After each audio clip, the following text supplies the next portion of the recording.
San Rafael Swell is a hidden jewel with red rock, stunning cliffs and walls, buttes and mesas, fantastic vistas and wide open spaces.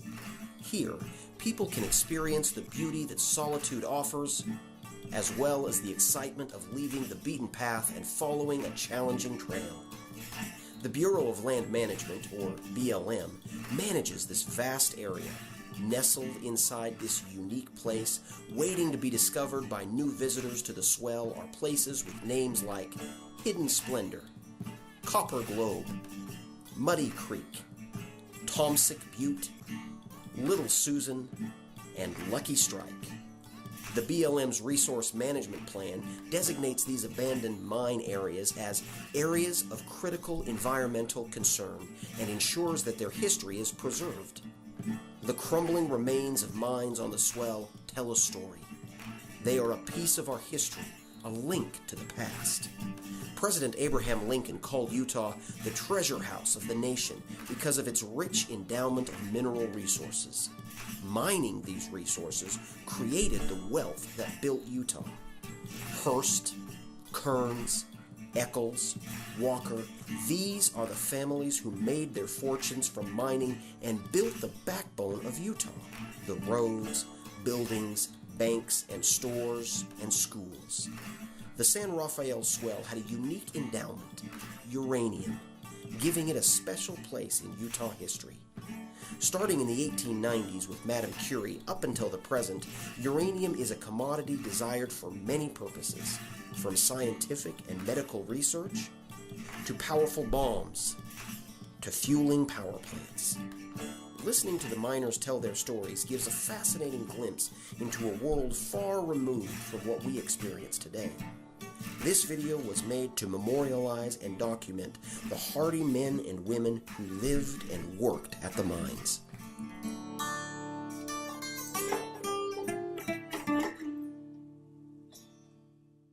My full name is Teddy Cornelius Ecker. We were raised in a situation where we spent the good part of our life out on underneath the cedar tree, I say, or out on the desert, or punching cows, or mining, or whatever.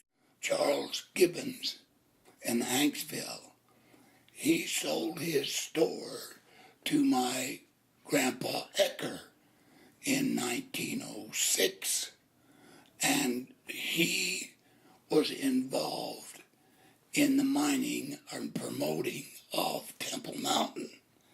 The ore had been discovered there.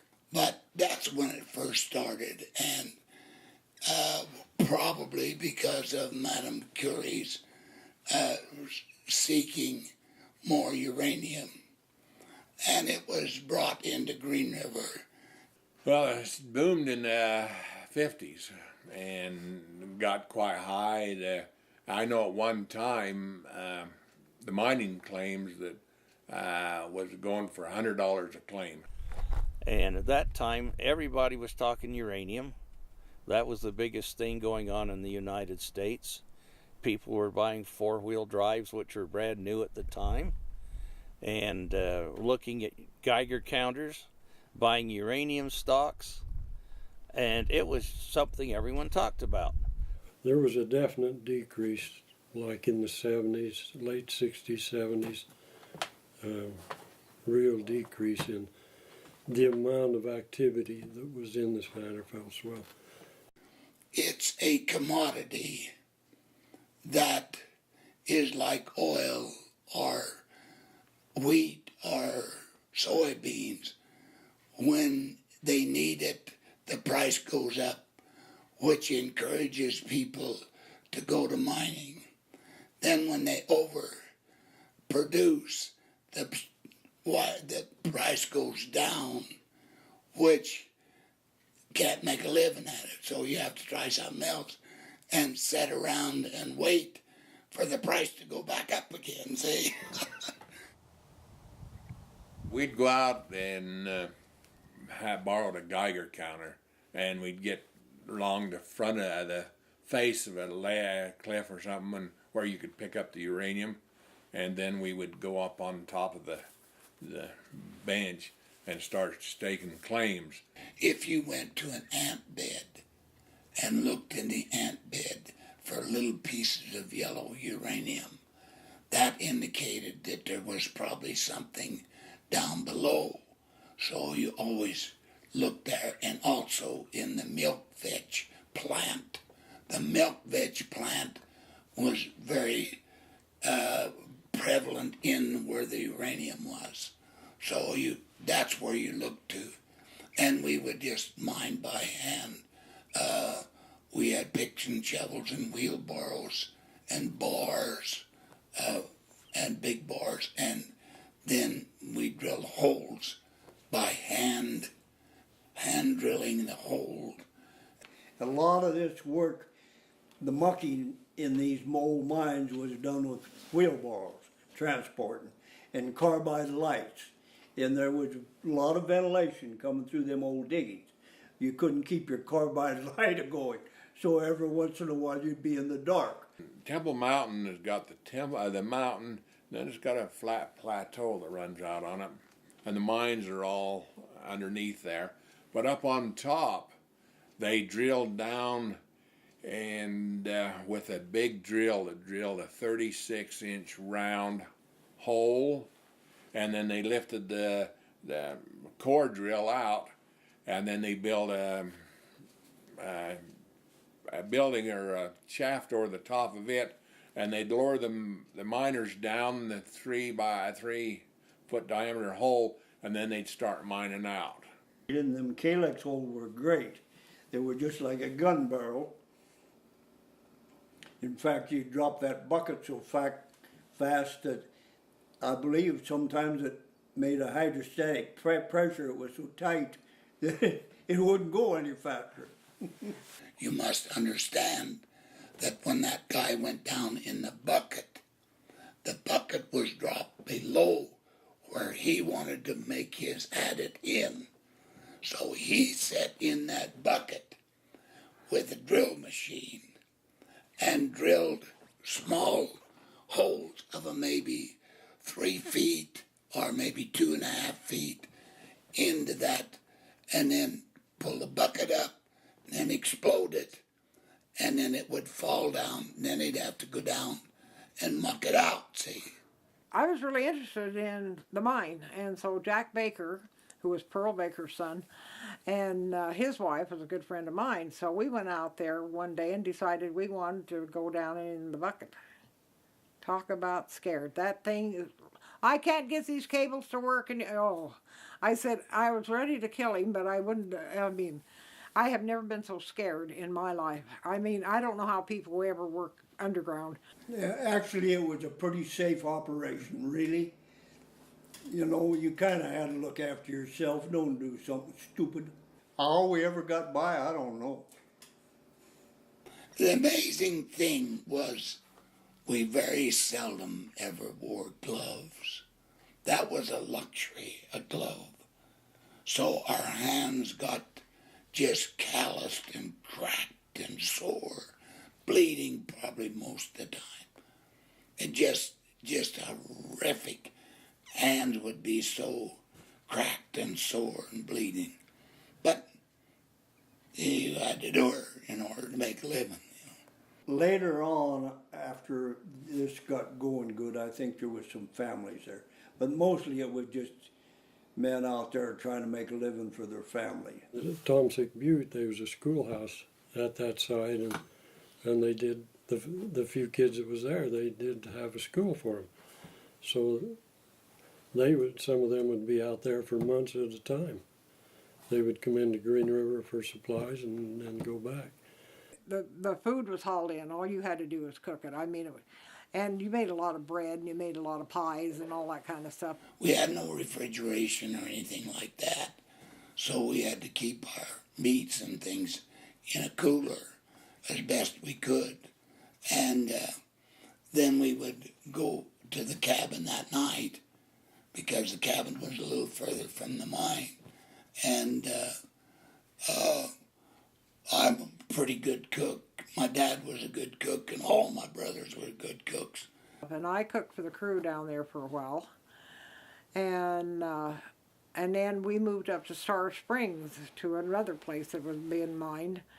And there was another guy that was the cook over to another camp, and he had me saving all the juice off of the canned fruit and stuff.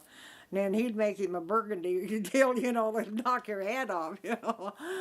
Sometimes if I were cooking a roast or a pot of beans or something like that for a while, I would, at the fire in the morning, I'd start the roast or a pot of beans on top of the stove, start the roast in the oven, and then let the fire die down, and then by the time the oven cooled off, and then I'd come back in the evening, start the fire, and about an hour I'd have the roast done, see. It was a routine deal, and everybody got fed, and we were laughing at one guy. He said he worked in a camp where they gave you a pie tin and a nail, and you nailed your plate. And you cleaned it out because you came back to that same plate because the cook refused to do the dishes. And that was a problem at any camp, is the water situation. We had a lot of deer meat and elk meat that we were there in the wintertime. All we need to do was just hang it outside and then take it down in the morning and wrap it up in your bed. And so that's the way we lived. The first year I went out there, the three of us lived in a tent all winter. And we cooked in a Dutch oven and all ate out of the Dutch oven. So it wasn't good, it was tough.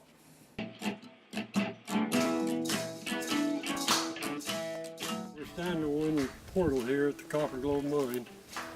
This was opened up many years later than the original portals here. And this shaft is dug down until they hit the copper seam, and then they followed it back like a mine. But this is just a cabin where they lived. It's got a fireplace in it, and some bunk beds and that type of stuff.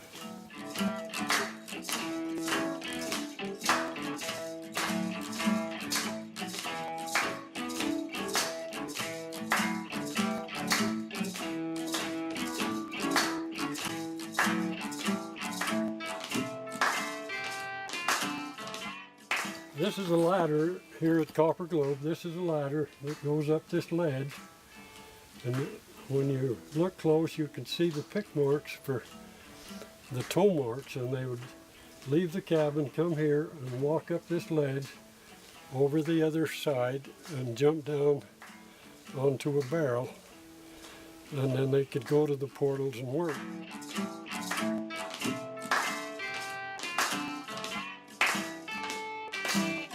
This is the wood pile that they piled up here. What is left at it, still here at Copper Globe. And this wood was the fuel for the smelters to smelt the copper from the veins of copper they was bringing out.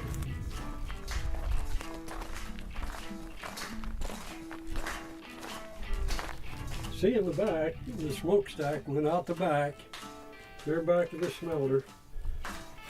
Here was where they put the product in. Down here, this little outlet is where they took the product out. But they could do it on a very small scale here. But everything is still intact here, and it needs to be kept that way. It's just so neat to see this historical site. We had this old mule that I loved so well. And Dad said, something's wrong with that old mule over there tied to that cedar tree. Go over there and see what's wrong with her. So I went over there, and she was pawing. And I looked down where she was pawing, and there was a rattlesnake. So I had my old dog with me, and I didn't want to. I threw rocks at the rattlesnake, but I couldn't get through the cedar tree, so I set the dog on it. Bang! He went in there and got that rattlesnake and killed it.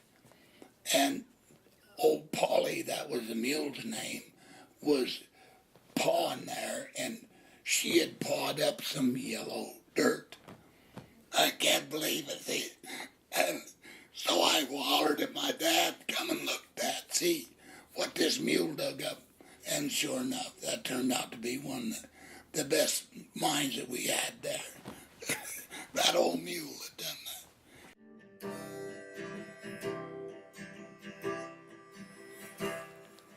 I believe that we've got such a great history out here that we need to really preserve all these sites. You can take pictures and go to different places, and but to get the feeling, you got to see it in hand. What I love most about it is how beautiful it is, how remote it is, and that I can come out here and prospect or camp or something without somebody bothering me. I feel like that the public needs to get out in the swell and see what a marvelous area it is. There's no other area in the whole world it's like it.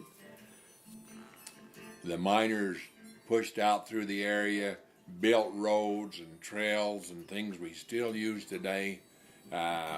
We'd never be able to see, most people would never be able to see how beautiful the swell area is without the old uranium miners.